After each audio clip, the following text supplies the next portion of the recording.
Hi, my name is Kevin Thomas, W1DED. Today I'm with W0CN, Dan Hausauer. I met Dan at J62K just a few weeks ago, St. Lucia, for the CQ Worldwide contest. And just recently, he participated in the ARRL Sweepstakes sideband contest, in which he was working from Hawaii. And I just wanted to connect with Dan and find out how that went. Dan, thanks for joining me. Well, great, Kevin. A pleasure to be here this morning. I've since returned from Hawaii to cold Minnesota, greeted with some snow back here, and good to be back. But had a great time in Hawaii. Let's jump right into that. I do want to hear more about your ham radio background, but tell me about the Hawaii station and how you got access to that. Yeah, my background, I grew up in the military, had a long military career, and during that time frame, I was stationed in Hawaii twice. And I had just a small station set up on the base compound out there. But the real enjoyment was being able to getting linked up with Alex KH6YY. He has a station up in Pupakea on the north shore of Hawaii, and that's where the real fun began. During my first tour out there was part of doing multi teams. We also did some single band entries. In some of the larger contests, CQ Worldwide, ARRL, etc. And so did that came back again for a second tour and was able to do it all over again. And that's what's kind of great about the hobby is in my military career, I had to go around the world and travel and making great new friends. And that's been really part of the enjoyment. And with Alex inviting me in, just a pleasure to be able to go back and have a great station to operate from. Alex KH6YY doesn't have just a great station. It's a pretty amazing contest station. Get into the details of what he's got there in Hawaii. Yeah, it really is. And he's had it for, quite a number of years since he had the property. He's expanded it over the years and even created some guest quarters for hams to come and be comfortable. The main station, he's recently upgraded. The last couple of years, he's spent considerable time and resources to upgrade it, from computers to recently he's upgraded to all L-Craft K4 radios for all the bands. So quite a station with full power capability on each of the stations. That's just on the inside. On the outside, he has, don't quote me here on this, but I think it is 6 towers. He hasn't been able to expand that, due to the regulations there in Hawaii, but 6 towers. I think they're all restricted at about maybe 70 feet, if I'm correct. And he has, stacked monobanders on most of those towers, typically with a rotatable tower antenna on the top, typically a fixed USA and a fixed Japan station on each of those towers as well. So quite a powerhouse. On the lower bands on 40 meters, he has a 4-element monobander, quite powerful, really, a band opener for us out there. 80 and 160 on the property, a little more difficult, but, the high bands, definitely smoking all the time, it seems like. So, Dan, I know that you participated in the ARRL Sweepstakes phone contest in 2023, and you had a great showing there and just came in a close second to Levi Jefferies. And I think getting into this contest, you were in hopes to beat Levi at his game. How did it turn out? Yeah, interesting. Let me tell you a little story here. We're warming up for the contest and, wanted to find a good open frequency on 10 meters and, looking, between, 300 and 500 and a quiet spot that I can, start off on. And I found a frequency, can't remember what it was exactly, but listened for a while, very quiet. And I said, this is the great frequency, about 10, 15 minutes prior to the contest start. And so I make my initial CQ, and who answers me but Levi? And he had been doing exactly the same thing and found exactly the same frequency. Just a total coincidence kind of thing. So we chatted for a few minutes, and then I think I ended up moving on just because there was no problem to find a new frequency kind of thing. But I thought that was very funny to start things off. That's a very fun start for sure. Yeah.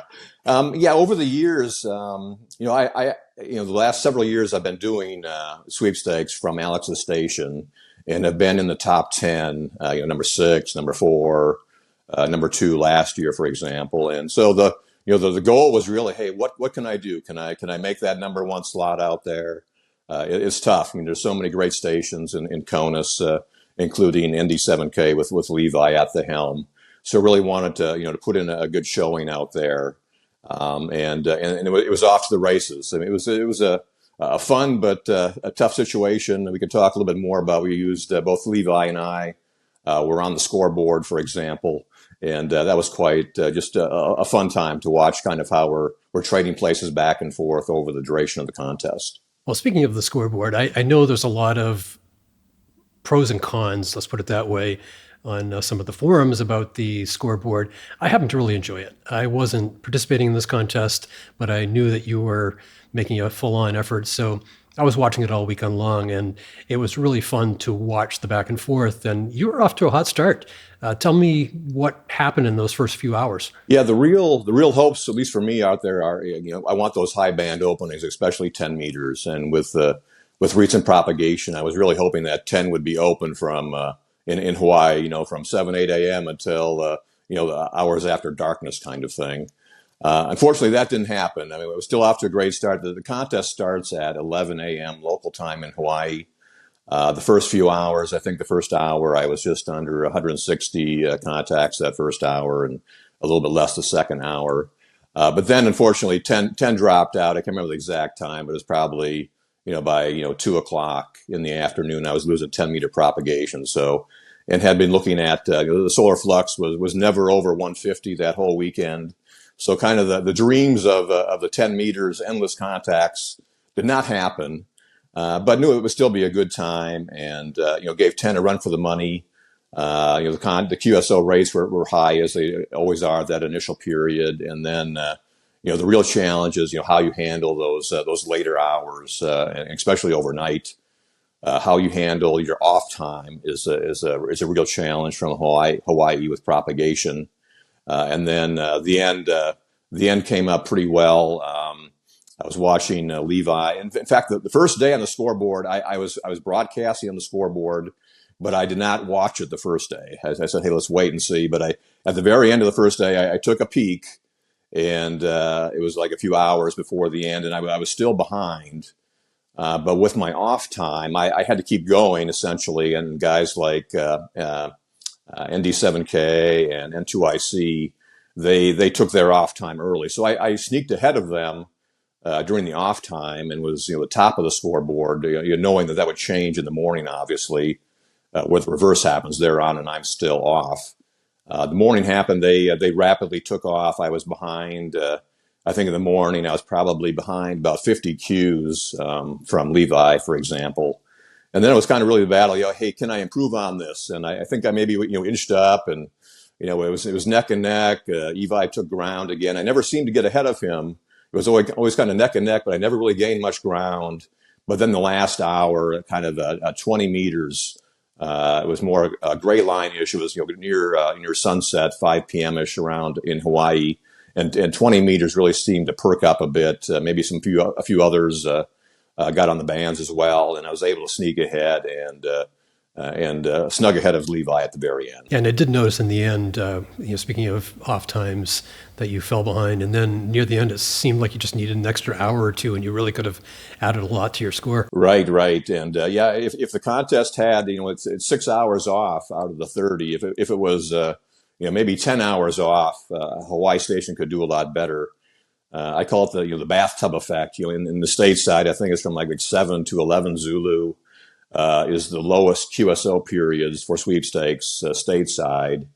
But I have to operate during some of that because I lose propagation in the middle of the night. And so it's really like a double effect. You lose the QSO counts during that 7 to 11 Zulu time frame, and then the propagation is much more difficult, from 11 until sunrise there in Hawaii. And you need to make up for that both early on with the high rates and hopefully later on with higher rates to try to make up for those the down times or just slow propagation there. So Dan, before we leave the sweepstakes, can you tell our audience what is it you like about sweepstakes, and what specific tips would you have to people that may want to operate it for the first time in the future? Yeah, sweepstakes, one of those contests I grew up with. Became a ham in the mid 70s. One of the first contests that I did, other than novice roundup, I did early on, and then field day and sweepstakes. Sweepstakes was always kind of that core contest that I experienced as a youngster and always kind of had a special place for me. I was never a traffic handler, but I still, the long exchange, challenging and enjoy that. And, working all the sections and checking them off, those kinds of challenges. I think it's a great contest. I've had the pleasure. I worked a lot of it from, in my days, across the CONUS, a lot of times on the East Coast. I ran sweepstakes. Totally different way you do it on the East Coast with, it's the low bands. It's 40 and 80 are the money bands there, for example. So different strategy. Hawaii, it's all about the high band strategy. So it's, playing around with those types of parameters and how you can have a good time. I also enjoy, Hawaii's kind of unique in that we get a lot of the more casual operators, I think, maybe than some of the stateside stations of, hey, I want to work Hawaii. So you'll get a lot of comments. Hey, my first time working Hawaii, real thrill just on my end to be able to give a Hawaii QSO, QSL card later, that kind of thing. I talked to one Canadian ham in British Columbia. It was actually his second contact as a ham operator, and I thought that was just a thrill to help him out. Another ham, he just got his general license Saturday morning and had a QSO with him on whatever band that was. And a lot of the individual helping out people with band contacts for Hawaii or that first contact. A lot of fun time doing that. As far as what for new hams and encouragement, there's so many things. I mean, get involved, try things out. Do what's within the power of your own station. My home station is just a peanut whistle kind of thing, but I get on and have fun and do that. Get in with your local clubs. Really, that's what I've done. And during my military career, I've been stationed all over the CONUS and the world, and made so many friends. And we talk about Alex's station and using that, for example. I've had the same pleasure to work with a lot of other powerhouse stations in CONUS or other parts of the world. And that's all because of, the ham radio fraternity. And so don't be shy. Get out there, ask questions. If you're on a club reflector, ask, what can you do? Ask for an invitation to a club station, to somebody's house, and you'll find somebody that will help you out. And by all means, do that, and I think you'll find that you'll have a great time. So Dan, as I mentioned earlier, I met you in St. Lucia at J62K for the Siki Worldwide contest. So obviously you enjoy multi-ops as well as single ops. Do you have a preference, and what are the pros and cons of both? Yeah, interesting. So in the middle of the Hawaiian sweepstakes, at the wee hours of the night, you kind of say, why am I here? kind of question, and obviously, there's the high rate. I'm a rate addicted kind of person to the rates, and really love that. So it's tougher during the the low propagation time frames. But all in all, after it's over, you say, man, that was a fun time, had a great time, and enjoyed talking to all these folks around the states or around the world based on the contest.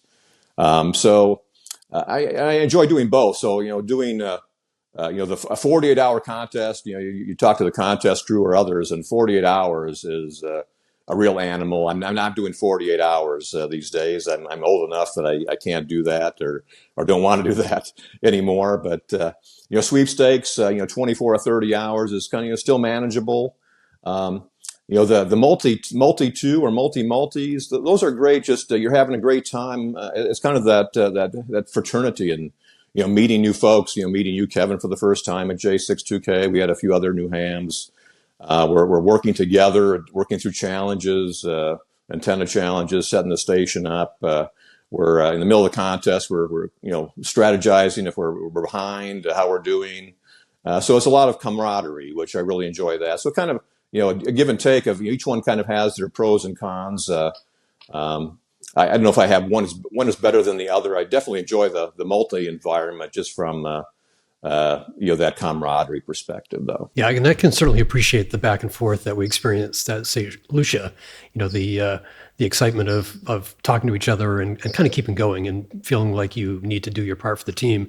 Whereas a single op, 2 a.m, it's kind of hard to motivate when you're just talking to yourself in the mirror, or when you need to wake up at 4 o'clock for the European opening and you're thinking maybe I can just sleep for half an hour more. So I think that's part of it for me, that the multi-op feels like you need to be responsible to the team, and you have that kind of encouragement that goes along with it.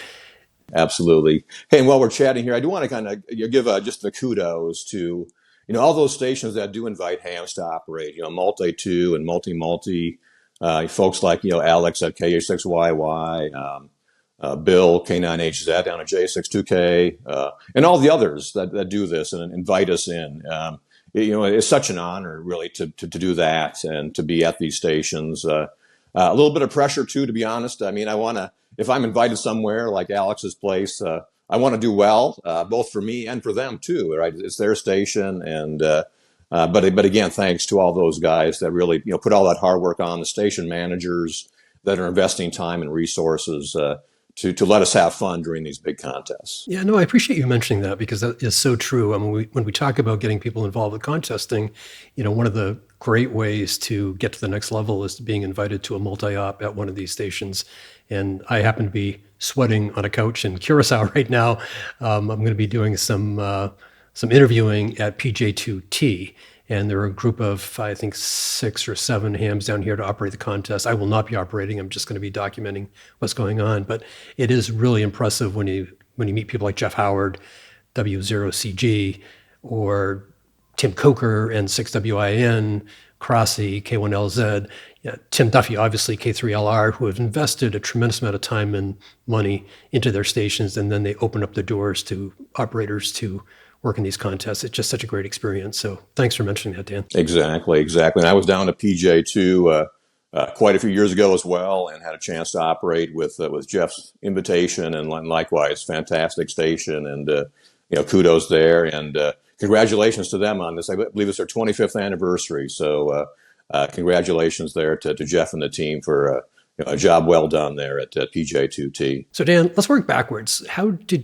When did you get your ham radio license, and what was the motivating factor to get that? So I'm a mid-70s, I guess. The sweepstakes check is 77, so that was the magic year for me. Back in high school, actually junior high school, I had a real great friend of mine that he actually got the interest in CB radio first, and so my dad had a CB, so did CB just a little bit. The CB thing just didn't quite have my interest. I didn't really see the benefits there of CB other than just, local contacts and such. But then it was really my friend got interested in ham radio first. And me and him both being of extremely competitive nature, anything that he does, I have to do, and I have to do it better, at least to try. And the two of us have gone back and forth, we've known each other since about 8 years old. And we've gone back over the years and through today. He's a ham as well, and gone back and forth, but very competitive. So got into ham radio. It was through Boy Scouts at the time, getting the radio merit badge. Actually, a local police officer had a mobile setup in a van. And I think the magic for me was we were, small town America, town of, 4,000 or 5,000 people in southwestern Western Minnesota. And he had his van on Main Street. And we were walking by, and he invited us, "Hey, take a look," and at the van and the setup, and hearing things come in from all over the states or all over the world, and I was just amazed, right? And that's what really got me going, and got the licenses there as young novices, and my friend Steve and I, going together over the years, getting getting our advanced, our extras. Being able to talk to each other over the air, and then it was really the magic of I was a DXer, like many folks. I was a DXer for many years until a young adult. You went off to college and stuff, and you had a little bit of a lull, but still, it was the DXing was the magic. And then soon after that, I was being invited over to some of the bigger stations. W4PRO Jim Wise, now a Silent Key. He invited me over to his station, and had a good station there in Hampton, Virginia. I was doing maybe sweepstakes or one of the other big contests, mainly for getting countries. And so I'd operate at his station and then go back to mine for maybe get some low band countries to get 5-band DXCC, that type of thing.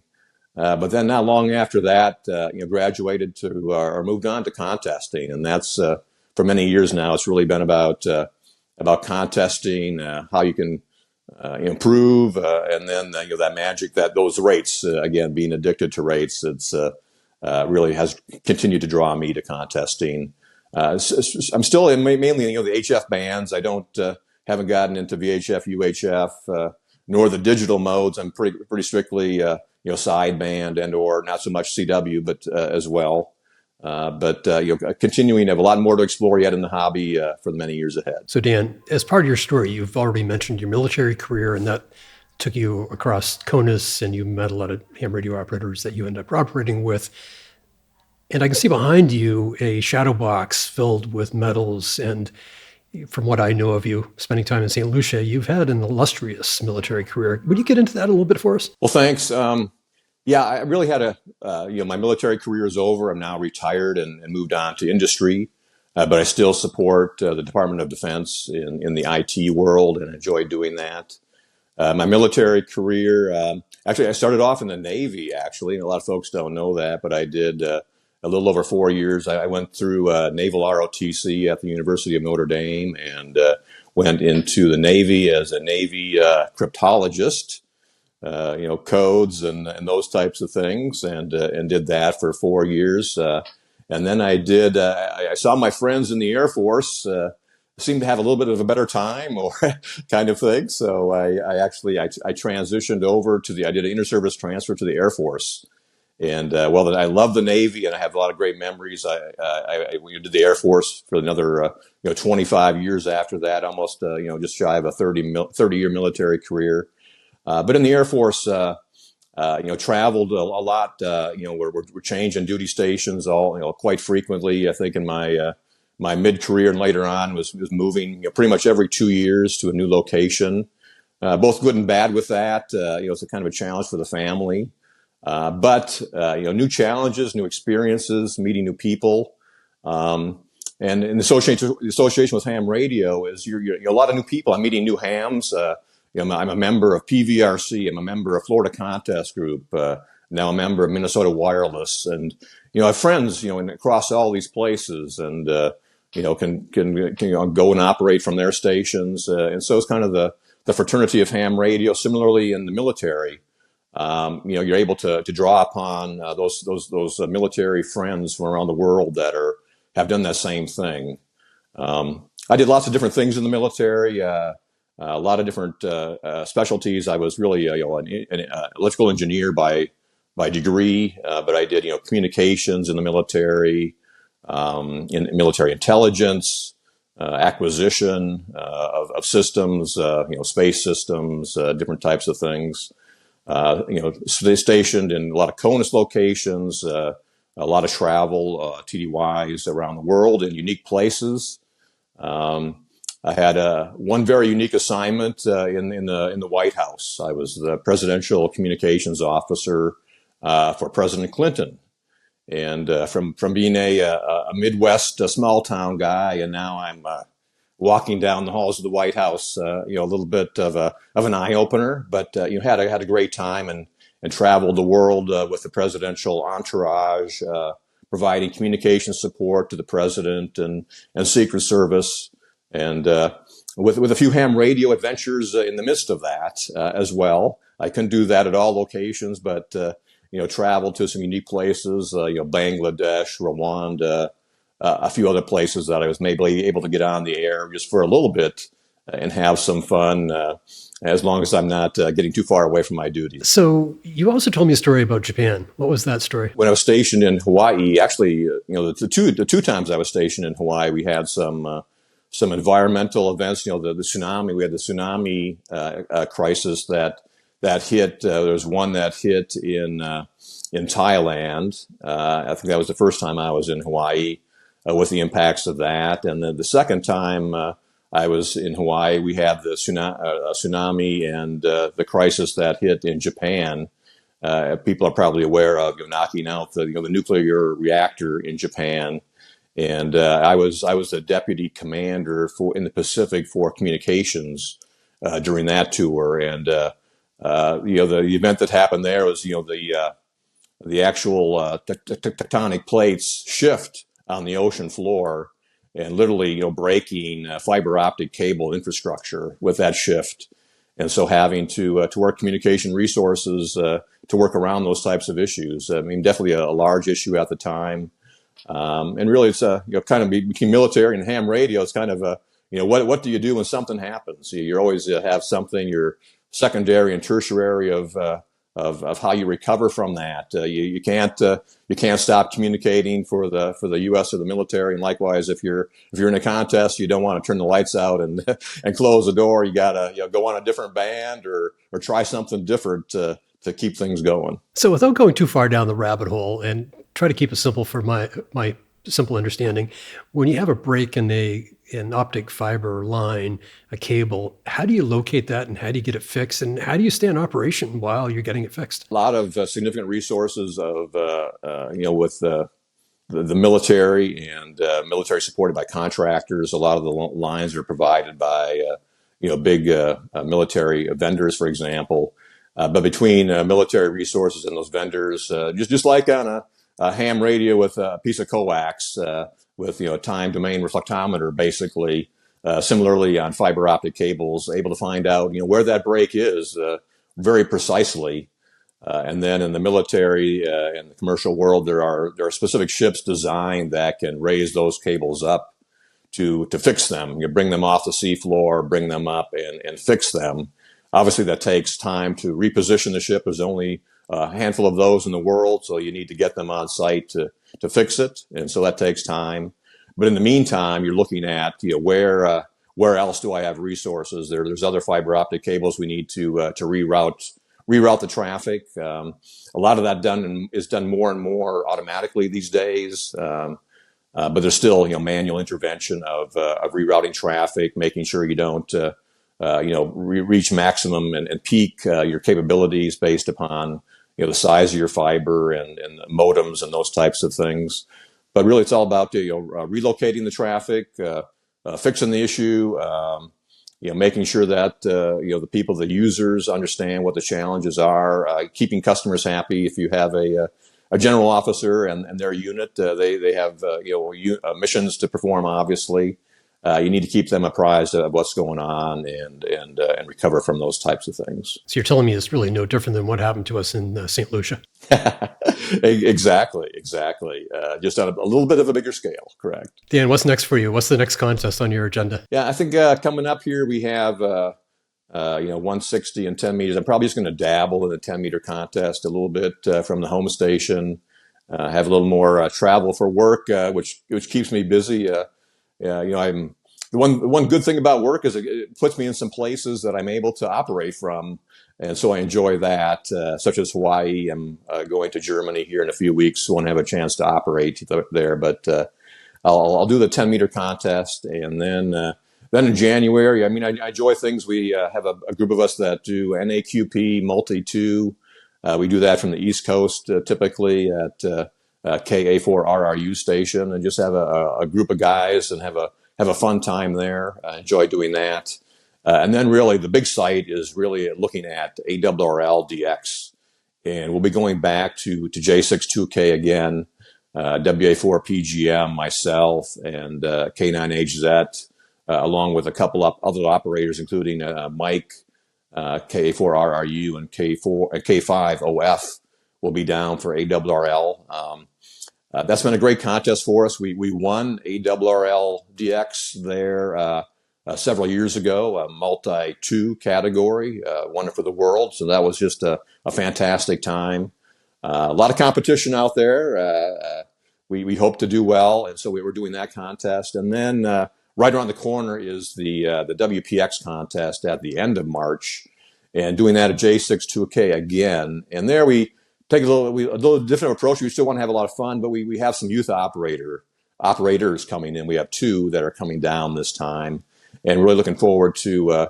We've done that once before back in the last WPX contest, and really enjoyed that, and an opportunity to hopefully get some new blood in the hobby and let them experience contesting from the other side. Dan, I'm impressed. I thought you might tell me what you're doing this coming weekend, and you laid out the next 5 or 6 months for me. So clearly you're very organized. I really appreciate you taking time to talk to me today. Yeah, thanks. Yeah, we always got for us, it's kind of about a year out, with, especially from the Caribbean, we got to plan things out. And likewise with trying to mix the work in the meantime, it's a lot of scheduling and logistics, obviously, to make all that happen.